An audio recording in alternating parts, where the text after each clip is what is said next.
ஒரு செய்தி, ஆண்டோடைய பிறந்த செய்தி லூக்கா புஸ்தகம்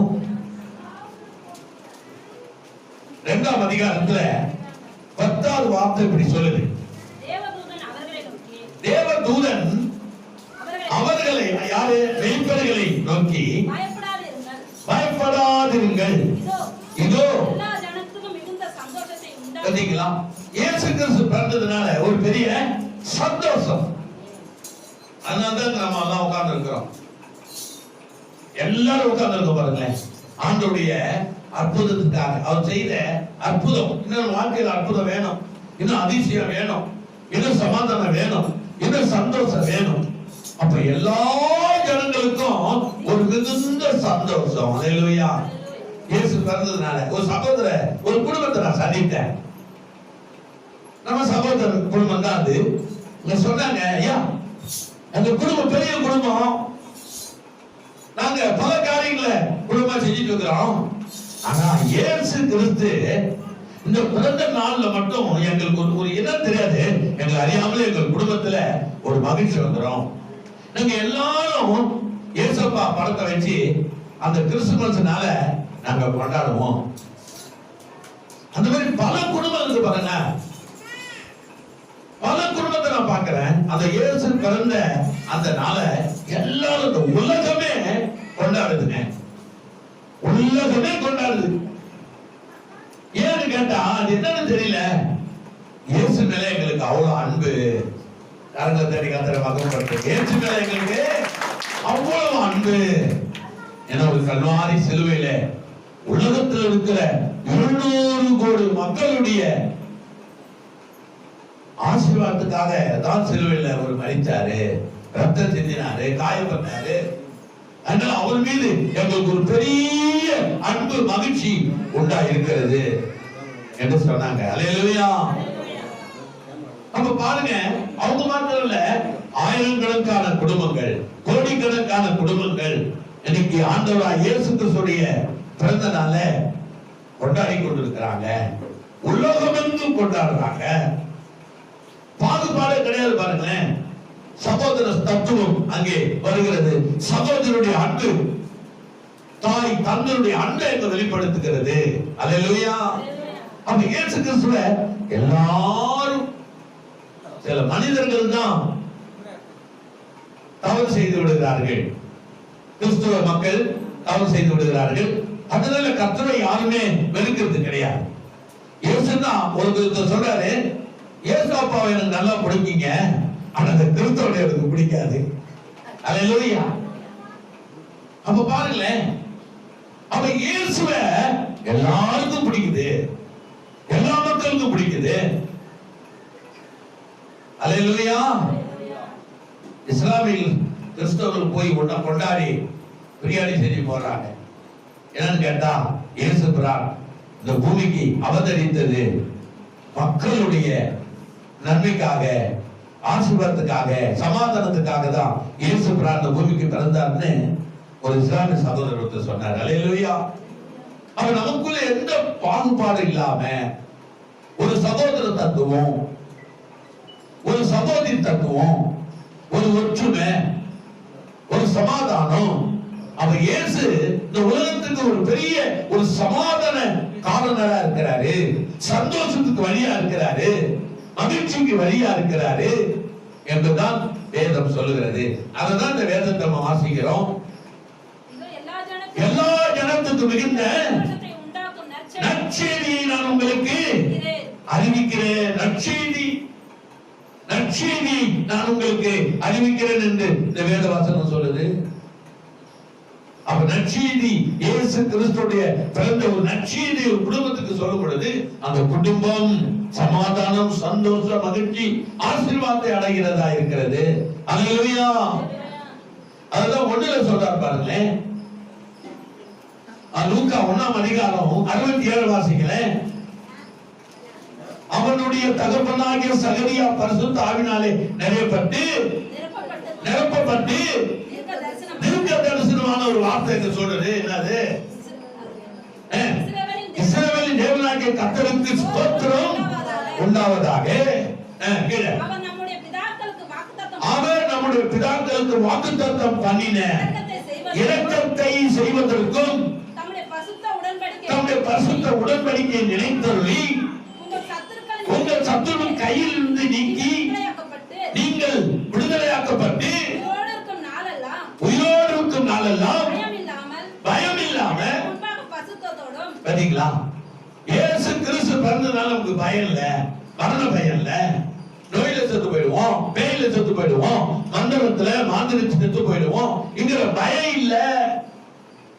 பயம் இல்லாம இந்த பூமியில நீங்கள் வாழ்வதற்கு கீழே பயம் இல்லாமல் எனக்கு முன்பாக பசுத்தோடும் நீதியோடும் எனக்கு ஊழியம் செய்ய கட்டளையிடுவேன் என்று அவர் நம்முடைய பிதாவாகிய ஆபிரகாமுக்கு இட்ட ஆணையை நிறைவேற்றுவதற்கும் ஆதி முதல் கொண்டிருந்த நம்முடைய பசுத்த தீர்க்கதரிசியின் வாக்கினால் தாம் சொன்னபடியே தமது ஜனத்தை சந்தித்து கொண்டு நம்முடைய சத்துருக்கள் என்றும் நம்மை பகைக்கிற யாவருடைய கைகளில் நின்றும் நம்மை ரட்சிக்கும்படிக்கும் நம்மை மீட்டுக் கொண்டார். கரங்களை கத்தரை மகிழ்ச்சி பார்த்தீங்க. நம்மை மீட்டுக் கொண்டார் யாவருடைய கைக்கும்,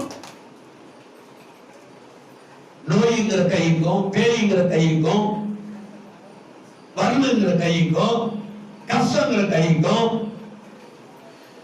மீட்டு மகிழ்ச்சியான வாழ்க்கை தேவன் நமக்கு தரும்படி இந்த பூமியில அவர் பிறந்தாராம். அல்லேலூயா.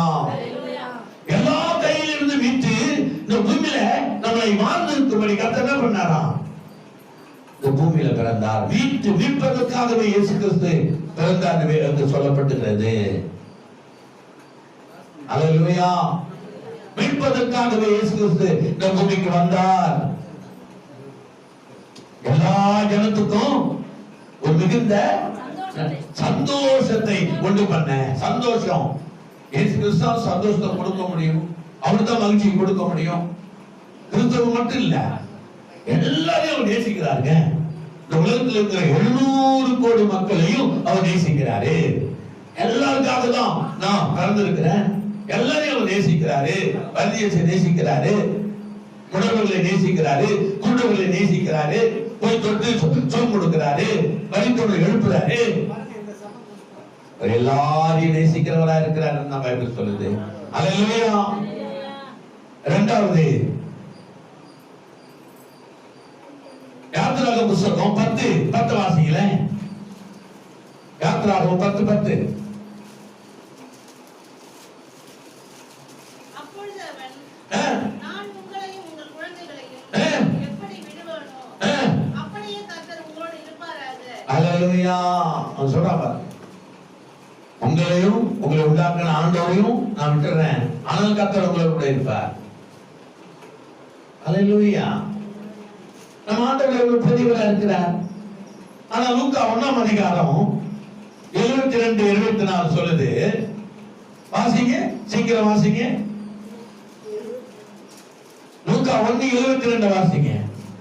அவர் நம்முடைய பிதாவாகிய ஆபிரகாமுக்கு இட்ட ஆணையை நிறைவேற்றி பிதாவாகிய தேவன் நம்ம ஆபிரகாமுக்கு அவர் ஆணையிட்டார். என்ன ஆணையிட்டாரா? கீழே வாசிங்க. ஆதி முதல் கொண்டு இருந்த வாக்குத்தத்தத்தினால் அவர் சொன்னபடியே உங்களை எண்ணி அவர் சந்தித்து மீட்டுக் கொண்டு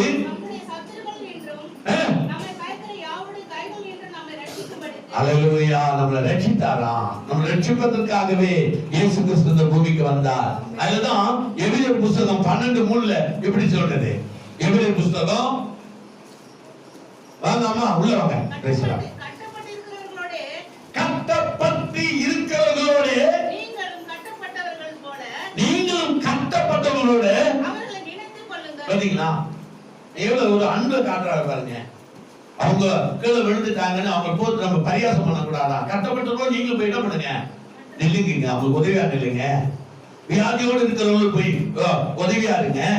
சிறையில் இருக்கிறவங்களுக்கு போய் உதவியா இருங்க. அழுகிறதோடு நீங்களும் சேர்ந்து அவங்க என்ன தூக்கத்துக்கு அழுறாங்க நீங்களும் கொஞ்சம் அழுதீங்கன்னா அவங்க தூக்கம் தீரும். அல்லேலூயா. அப்ப அந்த சமாதான உடன்படிக்கை இயேசு கொண்டு வர, அந்த சமாதான உடன்படிக்கை யாராலையும் கொண்டு வர முடியாது. அல்லேலூயா. ஒரு வழியில ஒரு பாட்டி பாக்ஸை திறக்கிறாங்க. அந்த சாப்பாடு கீழே விழுந்து தடுமாறிட்டாங்க. அவங்களால குனிஞ்சு எடுக்க முடியல. ஒரு 95 வயது 100 வயது இருக்கும். அல்லேலூயா. ஒன்றும் பண்ண முடியல. எல்லாரும் ரோட்ல போறாங்க வராங்க. மனித தத்துவம் கிடையாது. ஆனா ஒரு பள்ளிக்கூடத்தின் ஒரு சிறுவன், 4வது படிக்கிற ஒரு சிறுவன் போறான், பாட்டியை பார்க்கறான். தோல் இருந்த பையன் கீழே வச்சுட்டு போய் அந்த இட்லி அந்த எல்லாத்தையும் எடுத்து அந்த பாத்திரத்துல வச்சு அந்த பாட்டிக்கு அதை எடுத்து கொடுக்குறான். அவங்க தலையில கையை வச்சு அந்த பையனை ஆசீர்வதிக்கிறாங்க. எத்தனையோ பேர் போயிட்டு இருக்கிறாங்க. ஆனா அந்த பாட்டி யாரும் திரும்பி பார்க்கல. ஆனா 4வது படிக்கிற அந்த பையன் அந்த பாட்டியை திரும்பி பார்த்து அந்த கீழே விழுந்து அந்த இட்லியை எடுத்து அந்த பாத்திரத்துக்கு கையில கொடுக்குறாங்க. அம்மா பரவாயில்ல, அந்த பையனை ஆசீர்வதிக்கிறாங்க. அல்லேலூயா. என் கரங்களை தட்டி கர்த்தருக்கு மகிமை கொடுக்க கூடாதா? எனக்கு கண்காண பிள்ளைகளே, அவங்க அந்த வசனம் என்ன சொல்றது? கட்டப்பட்டவர்களோடு நீங்களோடு கட்டப்பட்டு அவங்களோட இருக்கணுமா? அவங்களோட இருங்க, அவங்களுக்கு ஆதரவா இருங்க, அவங்களுக்கு அவங்க ஹெல்ப் பண்ணுங்க, உதவி செய்யுங்க.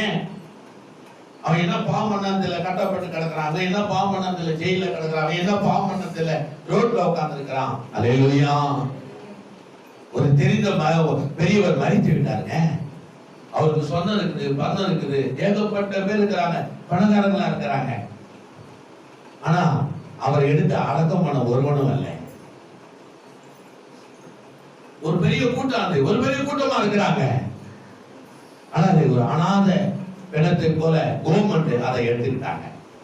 யாரும் அடக்கம் பண்ண முன்வரல. இவர் என் அண்ணன் தான், இவர் என் அப்பா தான், என் மாமன் தான், என் தம்பி தான் சொல்றதுக்கு ஆள் இல்லை. ஆனா தம்பிங்க இருக்கிறாங்க, அண்ணங்க இருக்கிறாங்க, பிள்ளைங்க இருக்கிறாங்க, தங்கச்சிங்க இருக்கிறாங்க. ஏன்னா ஒருவனை அடக்கம் பண்ண வரலீங்க. ஒரு அனாத பிணத்தை போல காணப்படுகிற உலகமா இருக்கிறது. கண்ணுக்கு தெரிஞ்சு ஓ மை லார்ட் நினைச்சு பாருங்களேன். ஆனா இயேசு அப்படி இல்லைங்க. இயேசு கிறிஸ்து அப்படி இல்ல.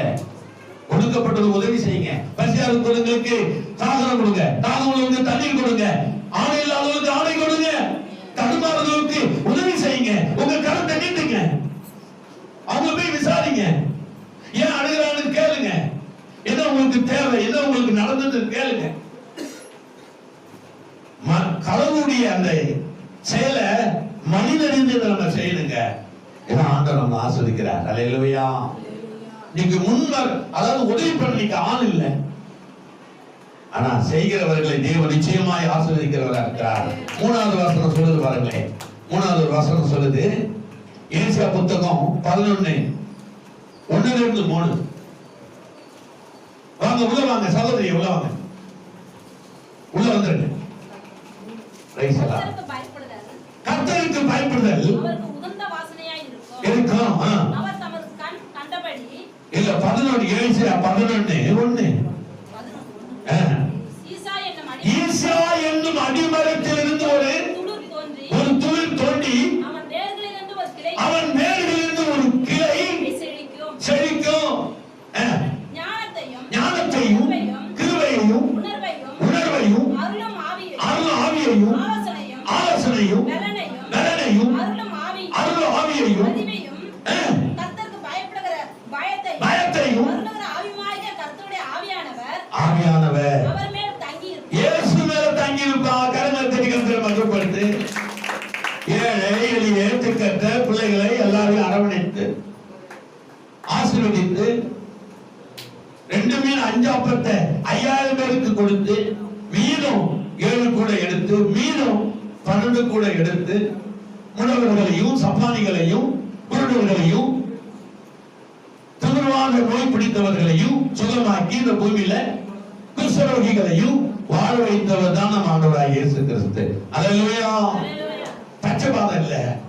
அவர் எல்லாரையும் ஒரே பார்வையில பார்க்கிறார். எல்லாருமே என் பிள்ளைகள், என் குமாரர்கள், என் குமார்த்திகள் என்றுதான் கர்த்தர் பார்த்து கொண்டிருக்கிறார். யாரையும் அவர் ஒதுக்கி பேசுறதே இல்ல. அவரை தேடுகிற ஒருவரையும் அவர் புறமே தள்ளுவது. எல்லாரையும் வாங்க வாங்கன்னு சொல்றேன். எல்லாரையும் வாங்க, என் பிள்ளைகளே வாங்க. உங்களை நான் உங்களுக்கு என்ன செய்ய வேணும் கேளுங்க. நான் கேளுங்கள் கொடுக்கப்படும், தேடுங்கள் கண்டடைவீர்கள், தட்டுங்கள் அப்பொழுது திறக்கப்படும் என்று கர்த்தர் சொல்றார். எல்லாரையும் அவர் நேசிக்கிறார். யாரையும் புறம்பே தள்ள, நம்ம தான் தள்ளிக்கிறோம் இல்லைங்க. இயேசு யாருமே தள்ளலீங்க. எல்லாரையும் கூப்பிட்டு, எல்லாருக்கும் ஆசீர்வாதம் கொடுத்து, எல்லாருக்கும் சுகம் கொடுத்து, எல்லாருக்கும் மகிமையை அவர் செலுத்துகிறவராய் இருக்கிறார். அதுதான் கிறிஸ்துமஸ். கிறிஸ்துமஸ் என்பது எல்லாரும் ஒருமனப்பட்டு சந்தோஷமா வாழ வேண்டும், மகிழ்ச்சியாய் வாழ வேண்டும், குதூகலமாய் வாழ வேண்டும் என்றுதான் இயேசுடைய அருள் உங்கள் எல்லாருக்கும் கிடைக்கத்தக்கதான் ஆண்டவர் இந்த பூமிக்கு பிறந்தார் என்று பைபிள் சொல்லுது. அல்லேலூயா. அவர் யாரையும் ஒதுக்கலைங்க. இந்த பக்கம் ஒரு பெரும்பாலும் ஸ்திரீ வராங்க, இந்த பக்கம் ஒரு முடவர் வராங்க, இந்த பக்கம் ஒரு கூலி வராங்க, இந்த பக்கம் ஒரு குருடர் வராங்க, அந்த பக்கம் ஒரு திமிர்வாதக்காரன் கொண்டு வந்தாங்க, இந்த பக்கம் ஒரு மருத்துவமனை சிறு பெண்ணை கொண்டு வந்தாங்க, இந்த மாதிரி வாலிப மருத்துவர் கொண்டு வந்தாங்க. அவரு இரண்டு கரத்தினாலே எல்லாருக்கும் வாழ்வு கொடுத்தார். எத்தனை நம்புறீங்க? கரங்கள் தட்டி கர்த்தரை மகிமைப்படுத்துங்க.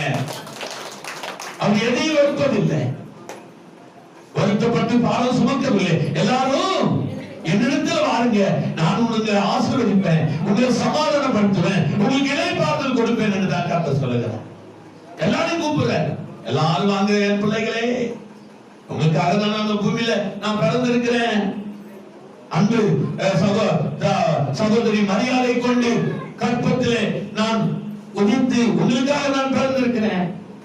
எல்லாரும் வாங்க, உங்களை ஆசீர்வதிக்க நான் விரும்புகிறேன், உயர்த்த விரும்புகிறேன், சுகமாக்க விரும்புகிறேன், உங்களை சமாதானத்தை கொடுத்து சந்தோஷம் கொடுத்து நடத்த நான் விரும்புகிறேன் சொல்றாரு. எத்தனை ஒரு மகிழ்ச்சியான ஒரு ஆசீர்வாதம்.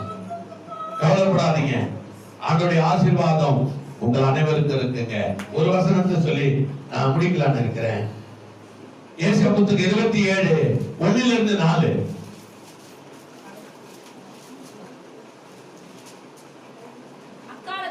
அக்காலத்திலே கர்த்தர் திவேதம் என்னும் நீண்ட பாம்பை, திவேதம் என்னும் கோலான சர்ப்பத்தையே கடிதும். ரெண்டுல வாசிங்க. அக்காலத்திலே நல்ல திராட்சை ரசத்தை தரும் திராட்சை தோட்டம் உண்டாயிருக்கும். பாத்தீங்களா? அக்காலத்துல இயேசு கிறிஸ்து வரப்போறாரு. ஒரு தோட்டம் இருக்க போது அது எல்லாம் இருக்கும். அந்த தோட்டத்துல எல்லாம் இருக்கும். நீ வெளியே போவானா, அந்த தோட்டத்துக்கு மேல இயேசுவா இருக்காரு. அந்த தோட்டம் தான் அந்த உலகம், உலகத்தின் மக்கள். எத்தனை நம்புறீங்க? கடவுளை தெரிவிக்க வரப்போகிற காலம் ஒரு மிகுந்த ஒரு ஆசீர்வாதமான காலமா இருக்கும் போது அந்த தோட்டத்துல திராட்சரசனுக்கும் எல்லா உணவுகளும் அங்க இருக்குங்க. அங்க இயேசு தலைவர் உட்கார்ந்து இருப்பார். இயேசு தான் அங்க ரட்சகராக உட்கார்ந்து இருப்பார். கர்த்தராகிய நான் பாருங்க, உன்னை என்னை காப்பாற்றுவாரா, கைவிட்டுற மாட்டா. அந்த தோட்டத்தை சுற்றி உலகமே தோட்டம், இயேசு அங்கதான் இருப்பாரு. நீ போகிற எல்லாரையும் என்ன பண்ணி நானே அதை காப்பாற்றி அடிக்கடி அதுக்கு தண்ணீர் பாய்ச்சி வரா. உன் முகம் சோர்ந்து போகாது, உன் தலை காஞ்சி போகாது, உன் பாதரட்சி தேய்ந்து போகாது, உன் உள்ளம் உன் இருதயம் கொழுத்து நிலகொண்டு இருக்குமா, மகிழ்ச்சியா இருப்ப. எனக்கு நாளைக்கு போய் சம்பாதிச்சு சாப்பிடணும் ஒண்ணுமே இல்லை, எல்லாம் அந்த தோட்டத்துக்குள்ள இருக்கு. நீ போய் எடுத்து சாப்பிட வேண்டியதுதான், நீ எடுத்து சாப்பிட வேண்டியதுதான். எந்த கனியை வேணாலும் எடுத்துக்கலாம். உனக்காக 1000 கணக்கில் கனியை காத்த ஒரு தோட்டமாய் உருவாக்கி வச்சிருக்கிறாரு. அவர் வரப்போகிறாரு, விடுதலை செய்ய போறாரு. அதை நாளை காப்பாற்றி பாருங்க, யாரும் உன்னை தொட முடியாது. ஒருவரும் குடும்பத்தை, பிள்ளைய, கணவன், மனைவி, தோட்டத்துக்குள்ள இருக்கிற யாரையும் அவர் கைவிடாம யாரையும் தொட விட மாட்டார். தொடாம அதை இரவும் பகலும் காத்துக்கொள்ளவே. உக்கிரம் என்ன? சொல்ல, தயர, நோய், அழுக, கஷ்டம், கவலை, போராட்டம், நின்ற நொண்டி மாடு. இப்படிதான் நொண்டி மாட்டை குத்தினாலும் அது நடக்கிற விதமா தான் நடக்கும். அதுவரை நம்ம காத்திருக்கணும். ஆனா ஆண்டவர் அப்படி இல்லைங்க. அந்த நொண்டி மாட்டை தோல்ல சுமக்கிறவரா இருக்கிறார். அதனால என்ன பண்றாரு? உக்கிரம் என்னிடத்தில் இல்லை,